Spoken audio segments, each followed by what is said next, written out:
Hi, my name is Becky Earnhardt. Chip Ingram said that vulnerability is sharing the last 10% of yourself, the part you most want to hide. For nearly 40 years, I've carried a heavy and dark secret. I've come to the point where I feel like I need to tell my story. Why now? Now because I know, finally, that I'm not the only victim of Austin Gardner. I'm a sexual abuse survivor, and I found my voice. My name is Becky Earnhardt, and I am a sexual abuse survivor. I'm one of several that have come forward and made an official statement to legal authorities. While I'm the first to speak publicly, the legal process to pursue justice has finally begun. During the years of 1979 to 1985, I was living in Cartersville, Georgia with my biological father and brother. It was during this time William Austin Gardner, the predator, used his power, authority, and unrighteous sexual drive to manipulate, terrorize, and traumatize me. At the time, Mr. Gardner was pastoring Liberty Baptist Church and overseeing Cartersville Christian School, both of which were located at 315 Grassdale Road in Cartersville, Georgia. Most recently, Mr. Gardner was the pastor of Vision Baptist Church in Alpharetta, Georgia.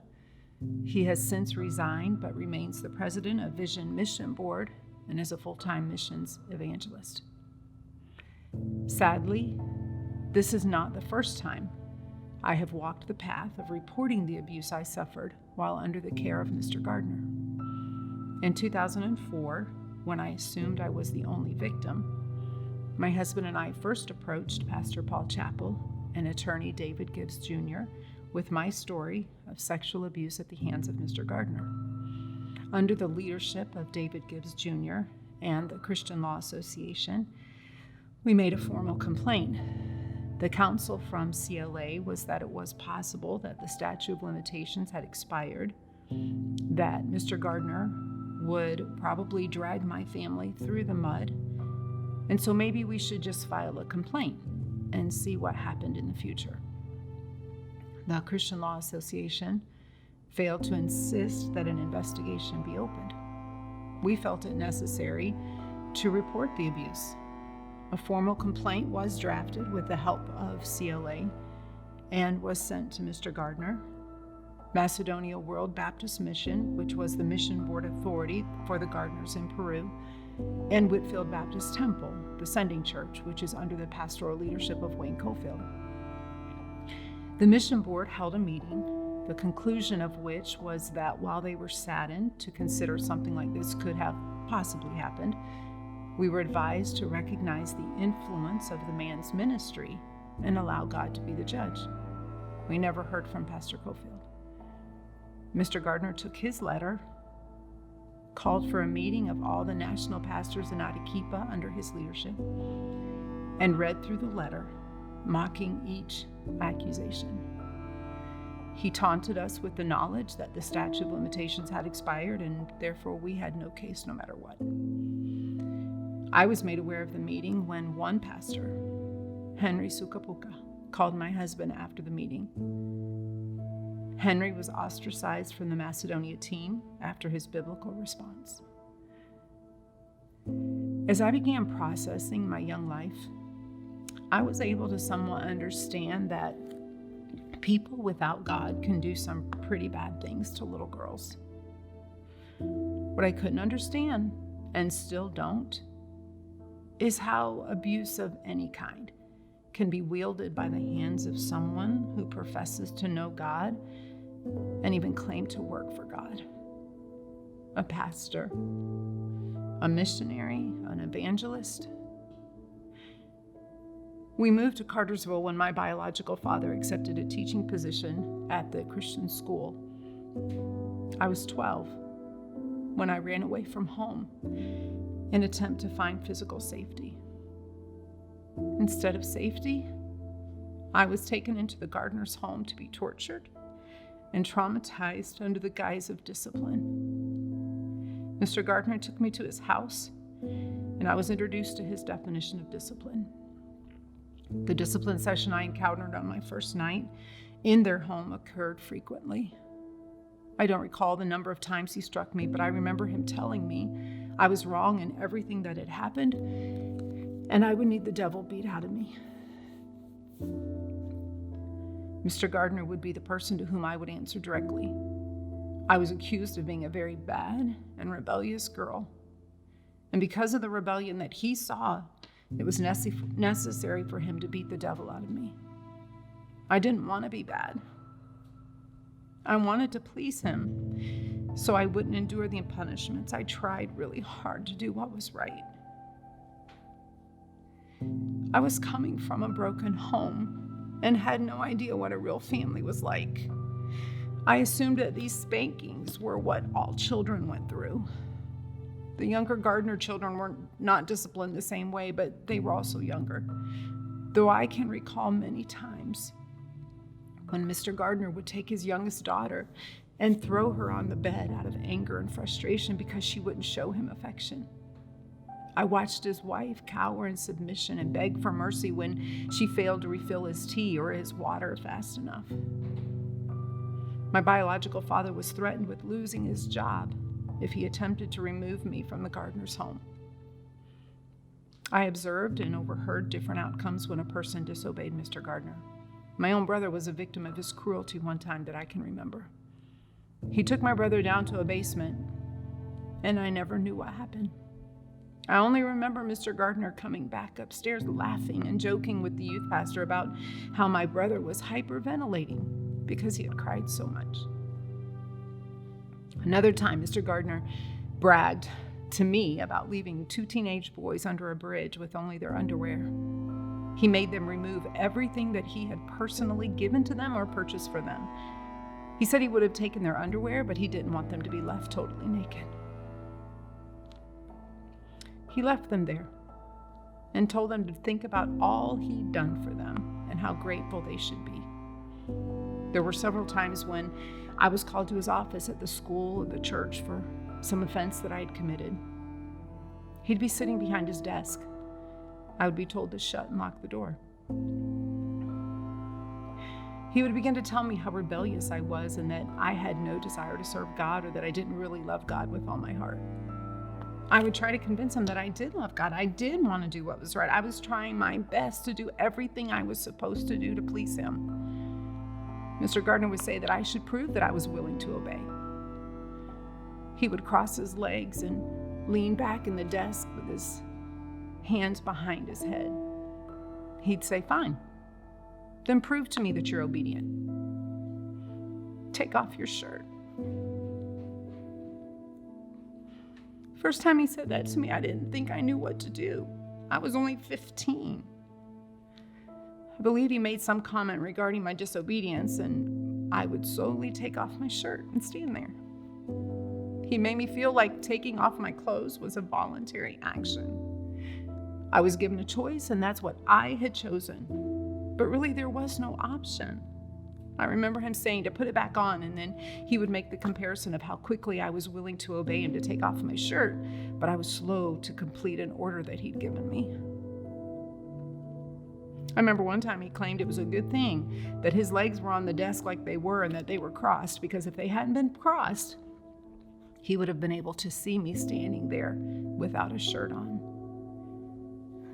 Leviticus 18:6, Moses says, "None of you shall approach to any that is near of kin to him to uncover their nakedness."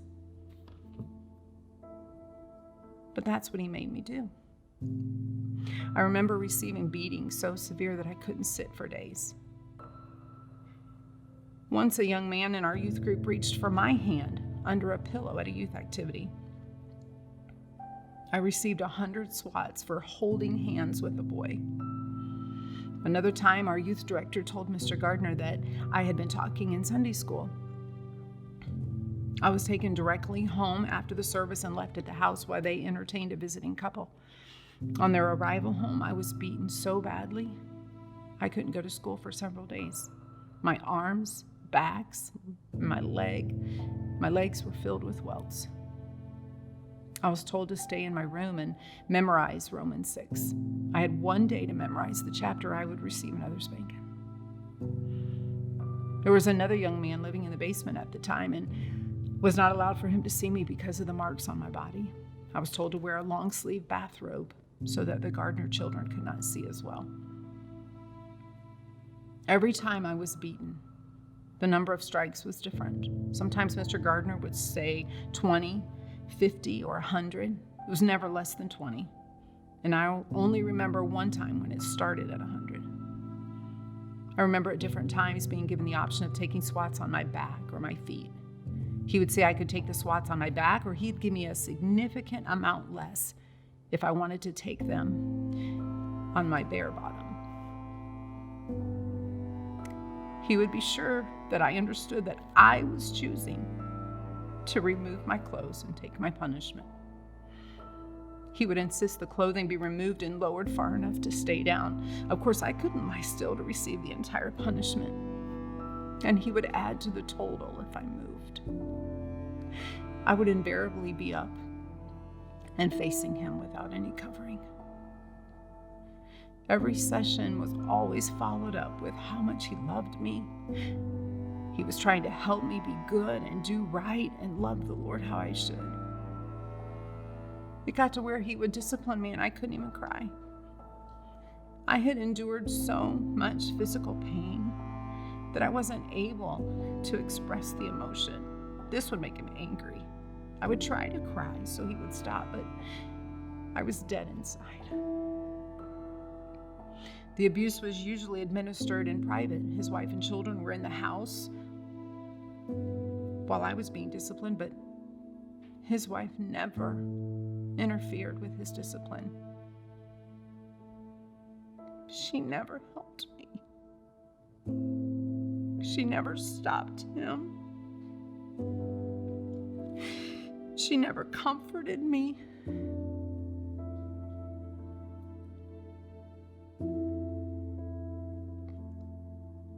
He used different instruments to inflict pain.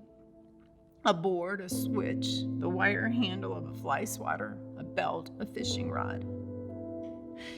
For days after getting beaten with the fishing rod on my bare bottom, I itched from the fiberglass, and he told me that every time I itched, I was to think about what I had done and how I needed to do right and not be rebellious. I was usually beaten on an average every other day, sometimes more, rarely less. It was no surprise that I would end up bleeding. Mr. Gardner would wait until his wife was in the shower and there wasn't anyone else home or awake, and he would call me to the living room and he would instruct me to get down the vitamin E pills from the kitchen cabinet. He was concerned that I would have scars, and he said he didn't want that to happen. I was told to remove clothing as he had me lie across his legs, and he would apply the vitamin E and then massage it in.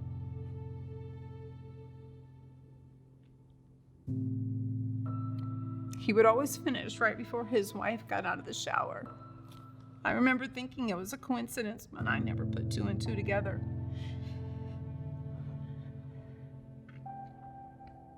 I'd go to church with him early on Sunday mornings to be sure that everything was ready for church. I was required to prepare breakfast for him before doing anything else, or I would be in trouble.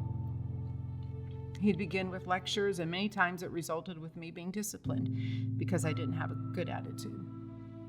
If I had anything less than a 100% good attitude, then I was guilty of a bad attitude. I was a young person with a lot of baggage. I was from a broken home, never knew my mother, had a strained at best relationship with my real dad, had low self-esteem, lacked provision for many basic physical needs, and had been molested at least 4 times that I clearly remember. While living with the Gardners, a deacon, who was also the song leader, fondled me, kissed my vagina, and took photos of me while I was presumed to be sleeping. The first time, when I was 14, I did not tell Mr. Gardner for fear I would be accused of lying about an authority and therefore wouldn't be believed. The second time, when I was 16, I took the chance of telling Mr. Gardner.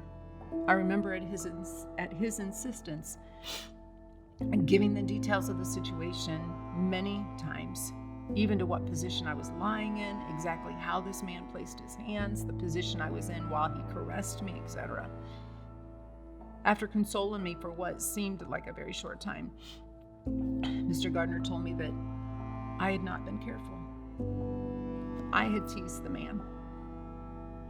The deacon told Mr. Gardner that I wanted every advance, every touch. Mr. Gardner then pressed me for ways that I had led this man on or teased him. I remember waking at night with many nightmares. Occasionally I was consoled, but I remember being treated roughly, as if to say, snap out of it, you're fine, get over it, get on with your life.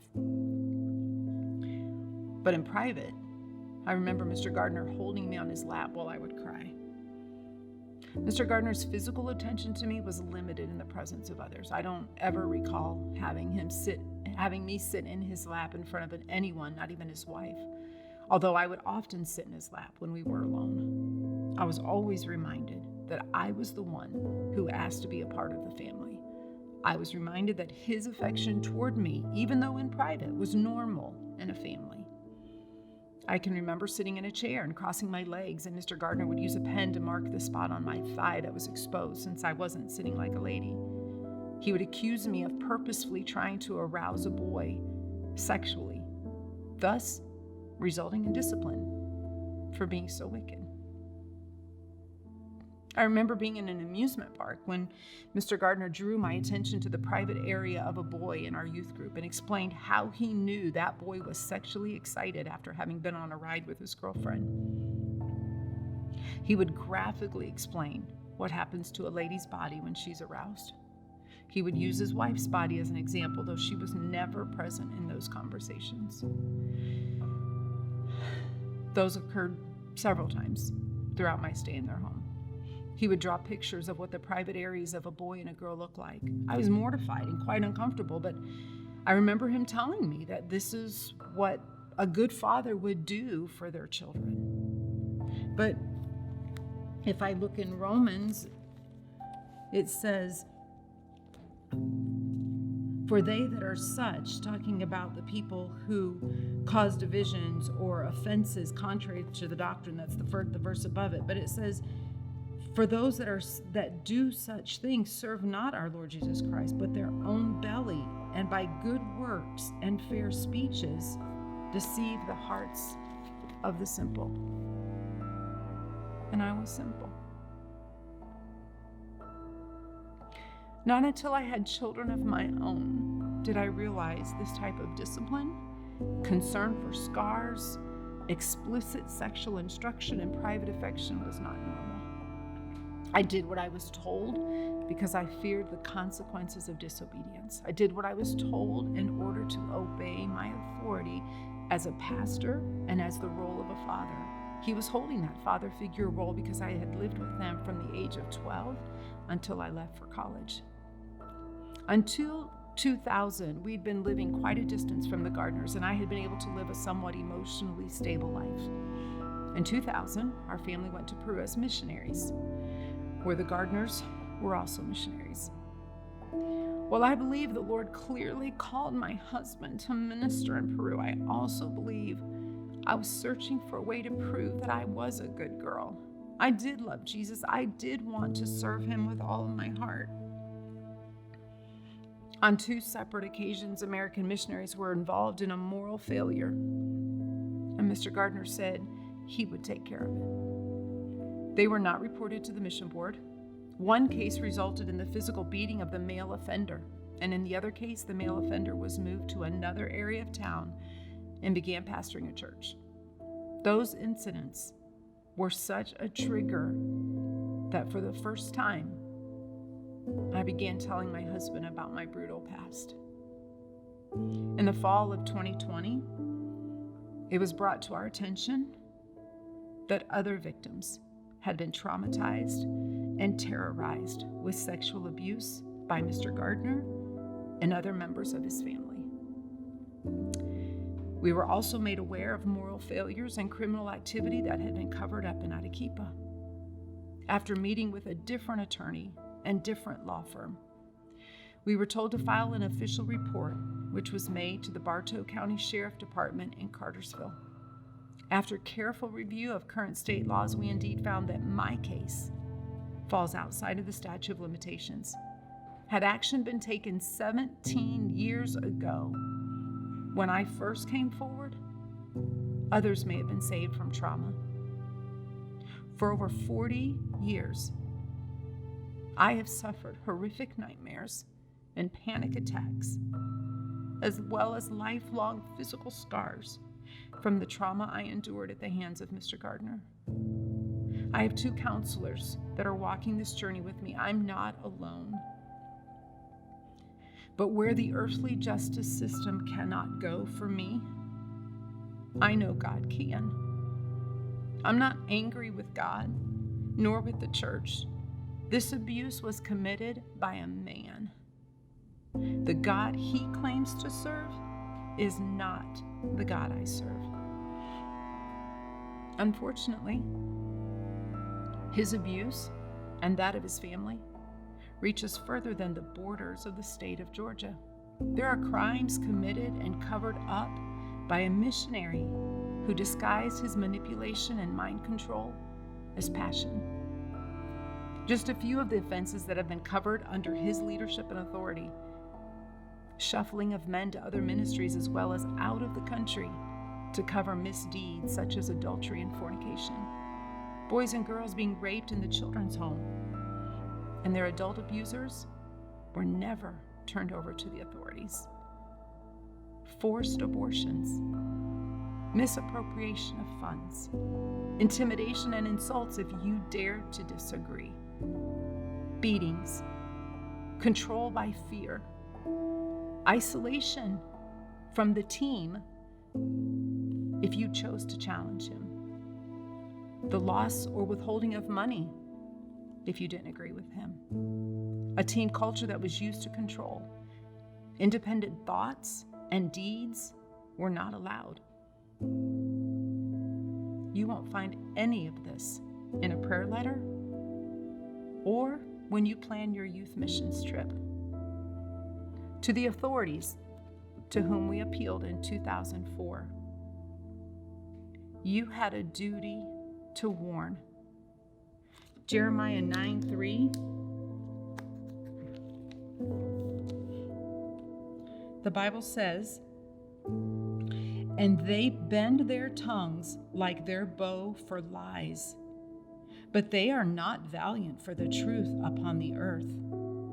For they proceed from evil to evil, and they know not me, said the Lord."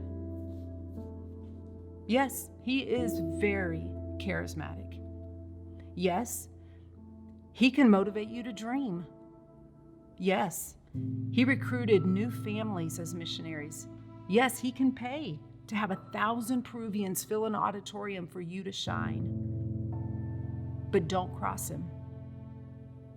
The verbal abuse is never recorded or repeated by those who were subjected to it. The mission board, pastors, wealthy donors, you liked the product you were sold, but you never asked how it was achieved.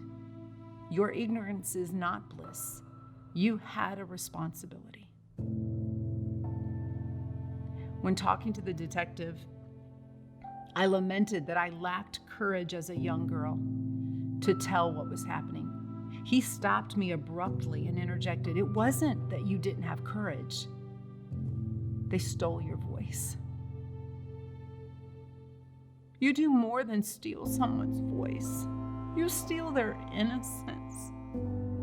You steal their faith. I have a strong supports team that has helped me find my voice. We've already spoken with others, and they're speaking with their lawyers. Your family no longer controls us. There are some hard ugly sentences in my story. No pretty exclamation points. But my hope lies in the unwavering belief that even in this, God holds the pen. I've told the truth, the one thing they hoped would never come out. I cannot edit the past. I can confidently say that the last sentence of my story is not, and he got away with it. Maybe you're like me and you didn't know you were being abused while you were being abused. All of Austin Gardner's victims are not females. If you are a victim of Austin Gardner or his ministry or his family, you can safely share your story at www.survivorsofaustingardner.com. We can heal together.